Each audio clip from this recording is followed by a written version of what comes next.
It feels so good, man. The Chiefs lose, and I was hyped about that in the beginning. The Chiefs lose. I'm loving it. I wanted the Chiefs to lose right off the bat because, I mean, I didn't really feel like this prior to the game. There wasn't this much energy in that direction. But then while watching the game, I'm like, yo, I really want you. You can tell, you see where your energy's going. Sometimes I try to lie to the maniac's a maniac. I tried the Eagle maniac is a maniac. I try to lie to myself sometimes, like, you know what, let's just watch regular game. I don't really care about either one of these teams. You know what I mean? I mean, you got an NFC division rival, I guess, right now as it stands. Not so much a rival, but a competitor. That's from the NFC. So them winning, I wish every team in the NFC lost and we won, or at least the good teams lose and we win. This is just where my mind works, right? And then the Chiefs, they just beat us in the Super Bowl. I mean, I've been seeing that game all off season, and I'm like, get them the fuck out of here, get this off my screen. Seeing them win so much in the off season just was grinding my gears. But I told y'all the other day, the Chiefs will not make the playoffs. And it's true. Where the Eagle Maniac was right again. I am so on point, bro. This is what 2 in a row. I forget the other one. But this one right now is the one that counts. But then while watching the game, I'm looking at it.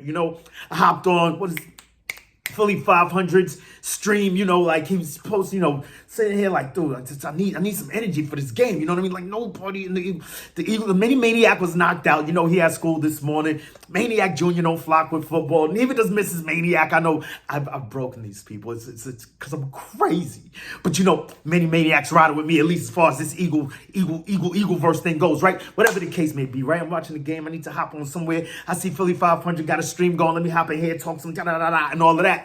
And I can't. Then it dawned on me, like, while I'm rooting for Detroit to win, like, it was like a double-edged sword. Do I want the Chiefs? Do I want CJGJ to win? No, because I know he's going to feel validated and all the trash he was talking all season. And I understand that's all emotional. And it's all great what he did for us last season. And he picked up right where he left off. And where he left off was smacking Pacheco up, like, right back at him. I think he laid him out. Hit him pretty hard one time. Then Pacheco went down hard another time.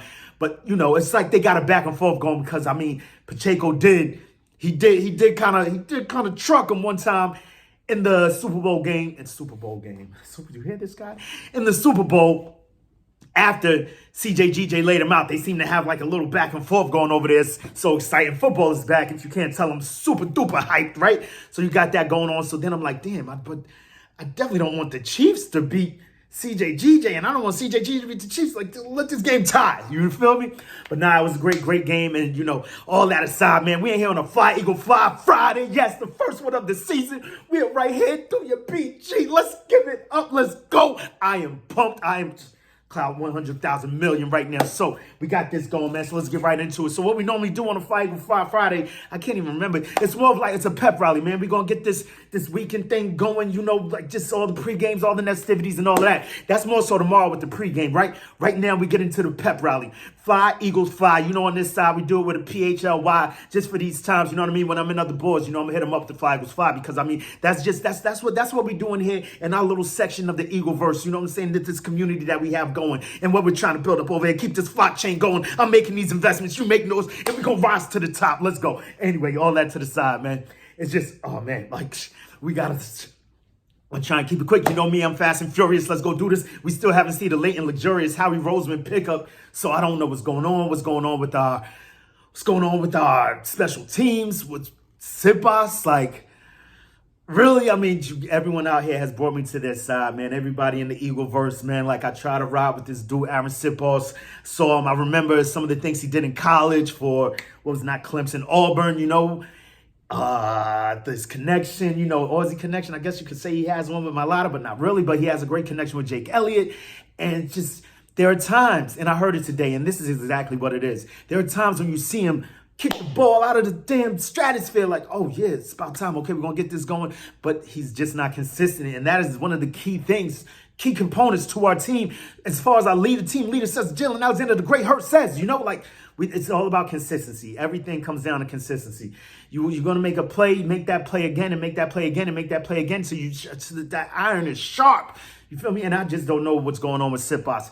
With that being said, anyway, I just took a quick sidetrack. But this early season, it looked like a lot of things, a lot of players, even coaches, We're in the early season mode last night, and so stay focused. Fly Eagle Fly Friday, what we'd like to try to do is make it a pep rally. You remember back in high school, before the weekend comes, they're about to play the game, and you get hyped. Everyone comes into the gym, we get hyped, getting our team pumped, and who we think is going to pop off. So I just got to do a 1 and a 2, a 2 and a 1, and put it all together and bring it all to a sum of, yeah, it's going down. Phil Eagles winning. Yeah, that's the sum. That's the end result, right? Because, I'm not lying. I look at the world through Eagle color glasses. There's no faking in my bias on this side. This is what it is. I'm an Eagle maniac. I don't know what you want from me. So anyway, first things first, Jalen Hurts, come on down. Come on down the aisle. Jalen Hurts, we know Jalen Hurts is about to pop off this game. Number one, at least is my estimation. I'm seeing him jumping off, popping off for the simple fact that they don't play too well.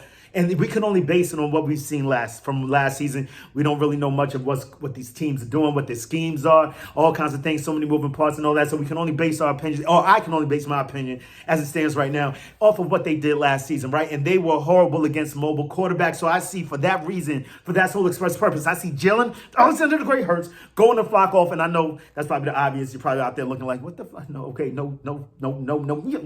Yeah. Like, I'm pretty sure there are no kids out there, but you know what, just in case, we're gonna keep this thing PG, right? So then another group I see come down the aisle, all the Philly dogs, y'all just come down. And I just think they're gonna go off for the mere fact that they're here now, and I just, I'm rooting for them, and that's why it's going down. But we got all the Philly dogs. I'm talking DeAndre Swift, I'm talking about Keely Ring, I'm talking about Jalen Carter, I'm talking about Jordan Davis, I'm talking about Kobe Dean, I'm talking about all of these guys coming down the aisle, going crazy. And how can I forget Nolan Smith, who I get into that later, but I just see them all going off, making their introduction into the league and just going off. Jordan Davis and Kobe Dean have been here before. I just want to see this thing go down, go crazy. Y'all know how I do this thing, man. We do this on the fly, and while am I not in airplane mode, I'm going crazy. We right back at it. Sorry about that. Sorry for the delay, but we right back in this thing. We still flying, and we in airplane mode now, right? Yeah, but this is Eagle mode. I'm changing everything. It's all Eagles, 24/7, 365 in my mind. That's how I see it. Regardless of whom we're, right? So we got that. The Philly dogs going crazy, and then another guy I can see possibly going off, and just for the simple fact that they're new to the team, Philly dogs come on down, and Rashad Penny, come on down. All our rookies, come on down. But I just saw something in the mind of the maniac today. Rashad Penny, right? He's saying that he lost a bit of quite a substantial amount of weight in anticipation of this season, and I just don't know what it is about. It just seems like, knock on wood and all that. But it just seems like when guys come to this team, I just have so much faith in our strength and conditioning team with Raph and all those dudes and what they do. Just the whole concerted effort that this organization puts forth in keeping these guys safe throughout the season, keeping them free of the word. It's just something to behold. So while evaluating Rashad Penny, and not just that, the Seattle Seahawks, I'm looking at it like, yeah, he was pretty big over there, right? And then he said he wasn't slim in college, but he gained a substantial amount of weight while being with Seattle, right? So he's over there, he's gaining weight. And then I think back, you got Chris Carson. Chris Carson seemed to have bulked up. Kenneth Walker seems to have bulked up. Seems to be like maybe this is what's leading to their situation, what they have going over there in Seattle, as far as just these guys are big. Not everyone is Marshawn Lynch. You know what I mean? Marshawn Lynch was the generational player, one in a million, transcendent player, a phenom, if you will. Like, dude was a beast, right? Beast mode, right? So I just think him coming over here with us having him in our program and our organization, doing what we do as far as keeping players healthy, man, I think it bodes well for him. And Rashad Penny, come on down. I can see him going off. Maybe not too much, but it's just a welcome right now for this week and for this purpose of the pep rally, the inaugural pep rally of the 2023 season. What's up to Rashad Penny? I can't wait to see him out there rocking that 23 crazy.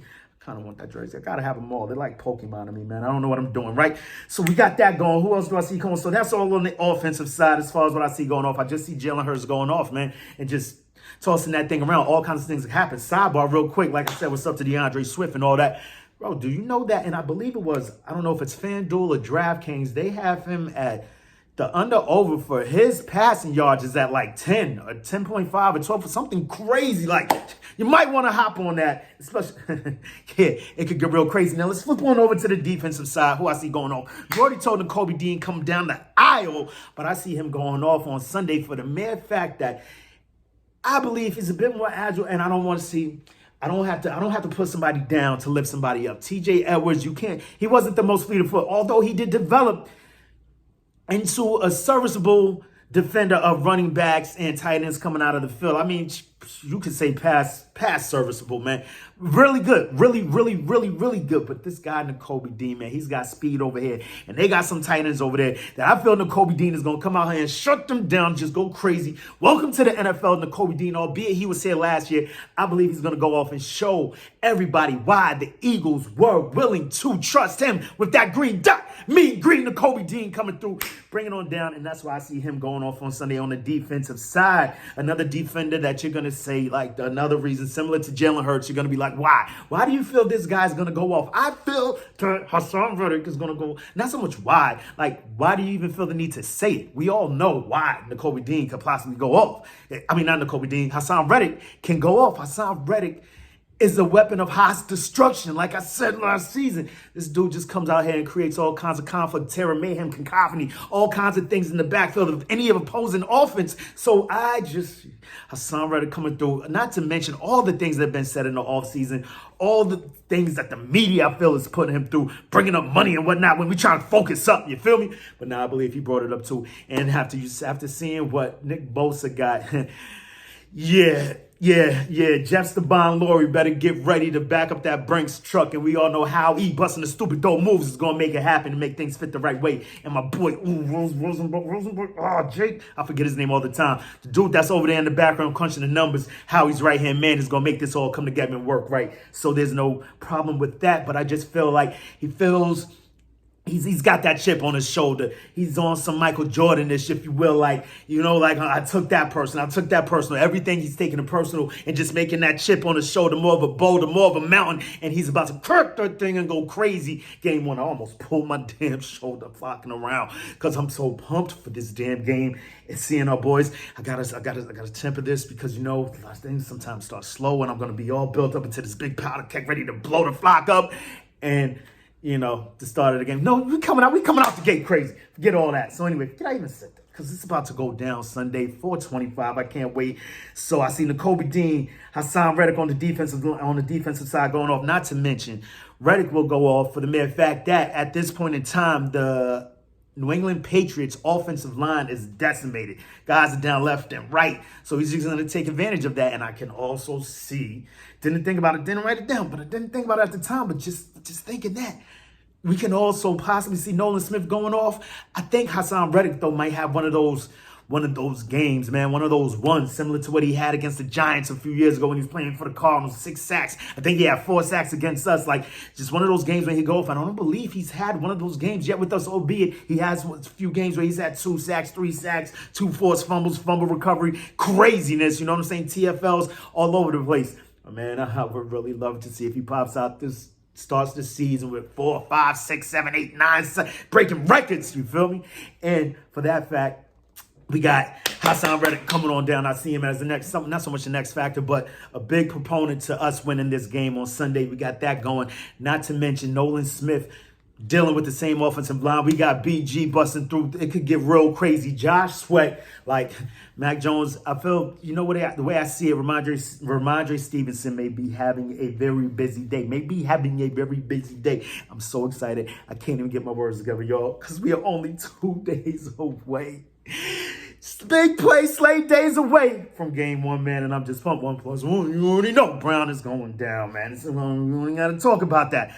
So we also got Jalen Carter and Jordan Davis will make their presence known. I just feel like these guys are here, them complimenting each other with Fletcher Cox, giving them tutelage. Like, I just feel it'd be crazy. Come on down to that D-line, interior D-line. I just see them going crazy, and it got me to thinking.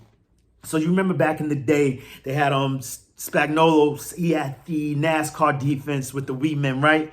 I feel like Desai could dispatch a Mack truck line, just crazy, just giant, humongous, crazy defensive line. Just these humongous men coming through, destroying you, right? What the fuck is going on? We got that going on because just imagine you put out a line like this, Graham and Millwell on the edges, then you got Carter, Cox, and Jordan Davis in the middle, homie.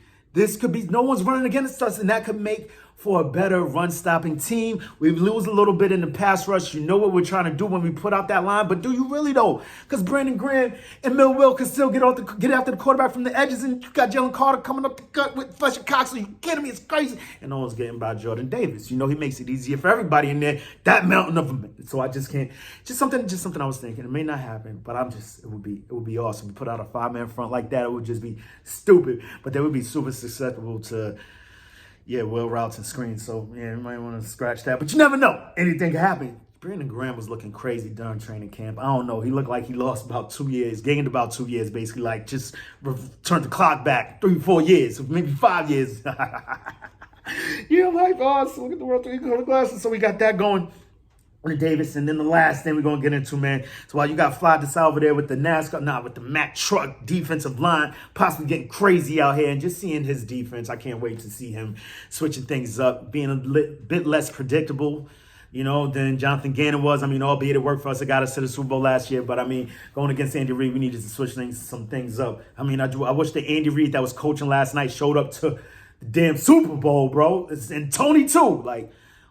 Clearly, the game is on. Like, Kadarius Toney laying a flocking egg last night. Like, why couldn't that dude have showed up to the damn Super Bowl, bro? Whoa. And then we've got the unveil, and I just saw this right before I hopped on. I wasn't able to get really into it, but I mean, it popped up across my screen, so I got to share with the Eagleverse, share with the flock, share with Eagle Nation, share with Bird Gang, share with everything. You feel me? Because Flock with the most energetic in the Eagleverse. Please do remember that. Don't ever forget that. But yeah, so you got this Desai defense popping up, and then I've been hearing about this. I didn't hear about this, like I said, I just saw this before I hopped on here. Brian Johnson's Ferrari offense. I'm like, what could they be talking about? I mean, could you imagine? Like, what can defenses do? You remember, I mean, last year was unstoppable. When we would go up, say, goal line depth, or no, maybe about the 8, 9, 10, 11 yard line, whatever the case may be, inside the red zone, and we would spread teams out, and they could do nothing about it, because once you send that guy in motion, running back, and then we have DeAndre Swift, who is a palpable, who is a viable, who is an unmitigated beast as far as receiving goes. We have him that's going to keep the offense, that's going to keep the defense honest whenever we put him out in motion. So you spread teams out. Now, you're trying to spread teams out. You're talking about A.J. Brown, Devontae Smith, Kez Watkins, Olamide Zaccheaus, and then DeAndre Swift coming out of the backfield going crazy, going stupid. Not to mention, imagine Mulata. He just coming around on the curl around. You just hand it all to him. Powell, great behind, paved the lane. Yeah, I'm shit. We're close, y'all. And I'm losing my flocking mind, if you can't tell. That's why I needed this therapy session. I don't think it's gonna work today. I'm on this 100,000 million trip all damn weekend. Football is back, y'all. So happy to be flocking up. Thank you for flocking up with me, man. Shout out to all the new subs, all the old subs, everybody in between, and all that. Love this thing, man. I love our Philadelphia Eagles, and I'm so flocking pumped for this season to start, man. But you know how I like to do around this time, about this time, at this time, to the next time. Make it your best time. In the meantime, between time, keep it a green time. You already know. But we got questions, man. We got questions. I'm still watching the fucking game, man. I'm losing my mind. Like, I really needed Gibbs to get in there, man. I had Gibbs going last night in DraftKings, man. Montgomery looks super slim with that number 5. It's bugging me out, right? Anyway, we got questions, y'all, man. Who we got questions for? We got questions for you, NFL. We got questions for you, NFC, and especially the East. But this weekend, we got questions for you, Hoodie Bill. Mack. What you gonna do when Eagle Mania swoops down and runs wild on you? Let's go, y'all, man. Say it with me on the count of 3. 1, 2, 3. EAGLES. Eagles. Let's go. Football, baby.